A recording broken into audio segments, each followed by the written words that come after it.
بسم اللہ الرحمن الرحیم۔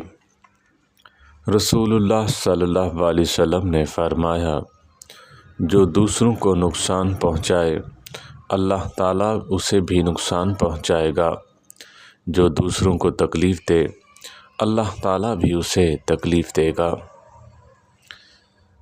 اللہ تعالیٰ کے نزدیک سب سے ناپسندیدہ کلام کہ کسی کے کوئی کہے کہ اللہ تعالیٰ سے ڈرو تو جواب دے کہ تم اپنی فکر کرو۔ نبی کریم صلی اللہ علیہ وسلم کا ارشاد ہے کہ جو کوئی چاہے کہ اللہ تعالیٰ اسے اپنے عرش کے سائے میں رکھے تو وہ تنگ دست کو مہلت دے یا اس کا قرض معاف کر دے۔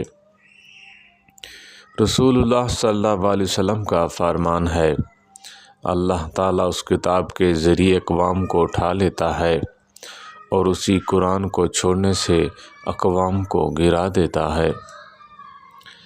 رسول اللہ صلی اللہ علیہ وسلم نے فرمایا، لوگوں کے لیے آسانیاں فراہم کرو، دشواریاں پیدا نہ کرو۔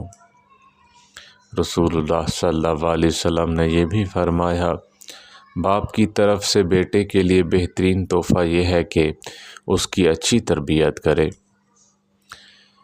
اللہ کے پیارے نبی صلی اللہ علیہ وسلم کا فرمان ہے، اللہ تعالیٰ اس بات پر شرماتا ہے کہ بندہ اس کی طرف ہاتھ اٹھائے اور وہ اس کو خالی ہاتھ لوٹائے۔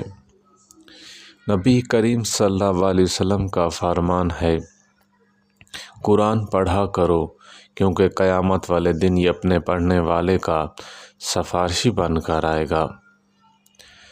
نبی کریم صلی اللہ علیہ وسلم نے فرمایا، سب سے افضل عمل کسی مسلمان کو خوش کرنا ہے۔ اللہ تعالی ہم سب کے لیے آسانیاں پیدا فرمائے۔ وآخر دعوانا ان الحمد للہ رب العالمین۔